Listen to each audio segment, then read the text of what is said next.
First of all, Chandra, Dr. Balachandran, I'm tremendously happy to be here, and it's very kind of you to invite me. Although it was going to be a totally private visit, but nevertheless, it is a great satisfaction to see the Institute of Geography, Indian Institute of Geography, begin to grow from an infant to world childhood. And slowly and gradually, surely, it will reach zenith, and no doubt. And I'm just tremendously happy. In fact, many people at Kent State University, where you graduated from, they're happy as well. And you may have more pilgrims here than you realize.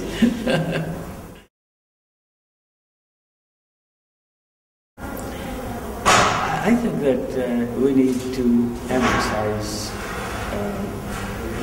the core concepts in geography. And one of the core concepts that I feel has helped me grow is that geographic questions are place questions. They are related to place.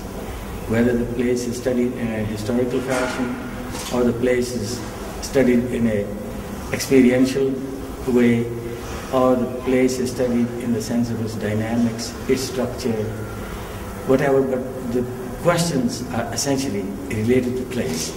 And place doesn't mean, of course, physical location itself alone, but it means the interactive place or interactive space in which it grows and becomes. So we are constantly talking about place as they become, or places as they become.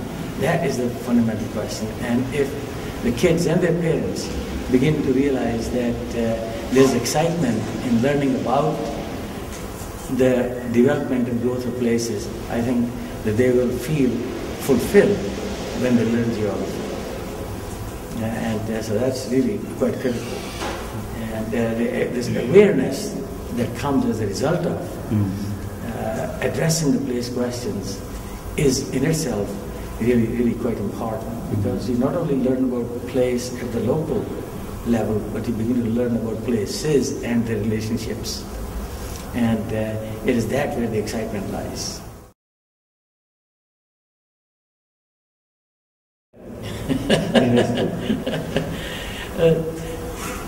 We learned geography under the British system, Chandra, and the reason for that was that that was the system then.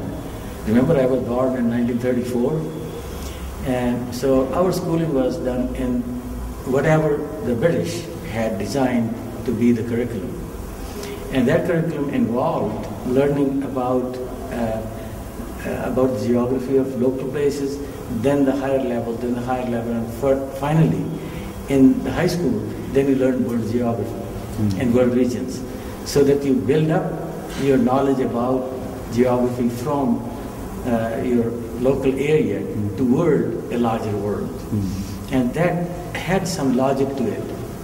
And that logic helped us to understand the world just a little bit better. Just to give you an example, when I went to Minnesota for my graduate studies, at that time, people used to ask me about geography too. And I would say, this port is located here, and that exports such and so commodity from here to India. Or that those commodities are collected like this, and this is produced. For example, coal comes from there, and iron ore comes from there, and that's the location of steel industry. They said, how do you deep learn?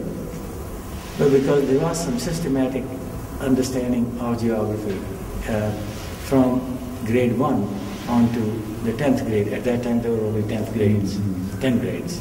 Later on, the secondary education and so forth came up.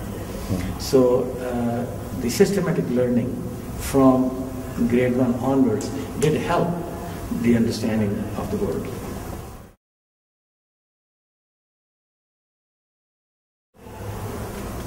That's a big question, you know. It happened that when I was thinking about doing my master's degree in geography at Punjab University, And I just finished my honors, BA honors in geography at that time. And we used to see the MA students do a lot of field work. The field work involved small map making of the college itself, but also going out to different parts of India together. 15, 20 students were sent together under a professor or with a professor, and we would see India. That is what excited me. That excitement about seeing different places and seeing how those places were interconnected and how they might have grown up. Those are the kind of questions that impelled me towards geography.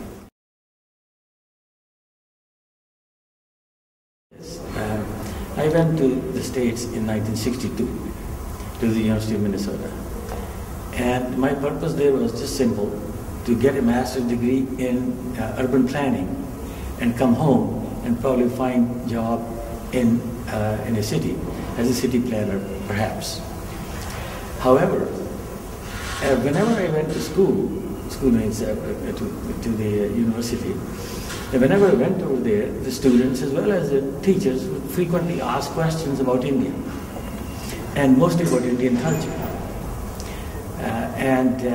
I knew very little about that, and I felt inwardly a great, lacuna, a huge void, and that slowly and gradually kind of compelled me to move from the urban planning kind of a focus towards something cultural. And then came Jan Broek. Jan Broek, we were talking just one day and so forth, and he asked me a question related to the cultural aspects of India. And he said, well, there are a lot of pilgrimages in India, aren't there? I said, yes, there are lots of pilgrimages. He said, what do you know about them? I said, not a great deal. I have gone to some pilgrimages, but I don't know much about. He says, why don't you? And first prepare an annotated bibliography and show me and see if that'd be helpful. I prepared that annotated bibliography for him. And he says, Surinder, I think there's a PhD dissertation lurking here. And that is how I got started. And then came Professor Schwarzberg, Joe Schwarzberg. He encouraged me along because he had done a lot of field work in India. And Jan Broek and Joe Schwarzberg. And then in the meantime, I had taken several courses in anthropology. And one of the professors over there had been to India as well. In fact, he had studied Buddhism. So here was a combination of 2 or 3, 4 people that helped me on this path. On the way to pilgrimage, you meet people at different intervals. Some affect you one way, some affect you other ways. Some for a shorter period of time, some for a longer period of time. There's a company. Sometimes there's a communitas, a kind of a combination of people who relate to each other quite well. And that relationship, it grows and it fascinates. And you begin to see in that relationship perhaps your own path. And the joy of going on pilgrimage translates into joy of writing about pilgrimage. So one becomes a metaphor for the other. Yes, indeed.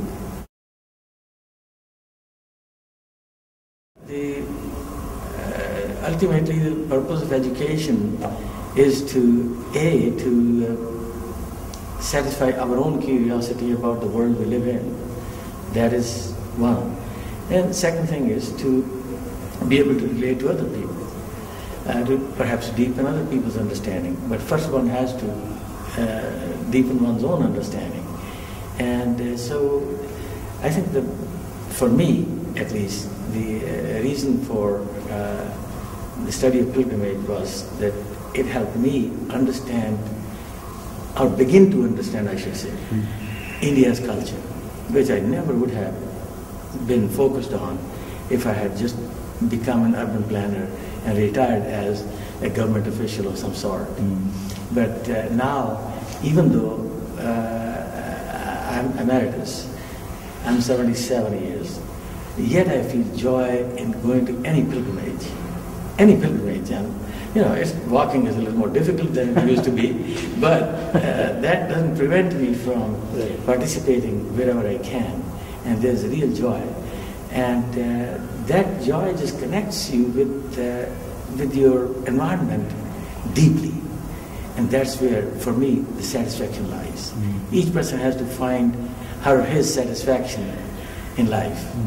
I found mine in relating to holy places, because that's where I feel they represent a kind of a microcosm of all that there is, good, bad, and indifferent, our sublime aspects and our base aspects. And that's where you can see all of them, just as in fact one can see that sort of thing in one's own body. Right. Just imagine the brain or the bowels within ourselves, and we carry both of those things all the time.